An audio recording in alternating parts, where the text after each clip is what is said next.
தமிழகம், புதுவை மற்றும் காரைக்கால் பகுதிகளுக்கான தினசரி வானிலை அறிக்கை. கடந்த 24 மணி நேரத்திற்கான வானிலை தொகுப்பு.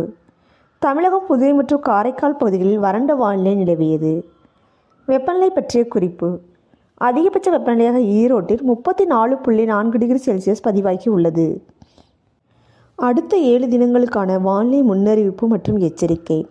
வடகிழக்கு பருவமழை தமிழ்நாடு, புதுவை, காரைக்கால், அதனை ஒட்டிய கடலோர பகுதிகள், ஆந்திரா, தெற்கு உள் கர்நாடகா மற்றும் கேரள பகுதிகளில் இன்று விலகக்கூடும்.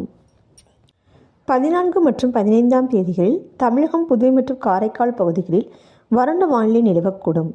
தமிழகத்தில் ஒரு சில இடங்களில் அதிகாலை வேளையில் லேசான பனிமூட்டத்திற்கு வாய்ப்புள்ளது. 16 மற்றும் 17ஆம் தேதிகளில் தமிழகம், புதுவை மற்றும் காரைக்கால் பகுதிகளில் வறண்ட வானிலை நிலவக்கூடும். 18 முதல் 20ஆம் தேதி வரை தென் தமிழக பகுதிகளில் ஒரு சில இடங்களில் லேசானது முதல் மிதமான மழை பெய்யக்கூடும். ஏனைய தமிழக மாவட்டங்கள், புதுவை மற்றும் காரைக்கால் பகுதிகளில் வறண்ட வானிலை நிலவக்கூடும். சென்னை மற்றும் புறநகர் பகுதிகளுக்கான வானிலை முன்னறிவிப்பு. அடுத்த 48 மணி நேரத்திற்கு வானம் ஓரளவு மேகமூட்டத்துடன் காணப்படும். நகரின் ஒரு சில இடங்களில் அதிகாலை வேளையில் லேசான பனிமூட்டத்திற்கு வாய்ப்புள்ளது.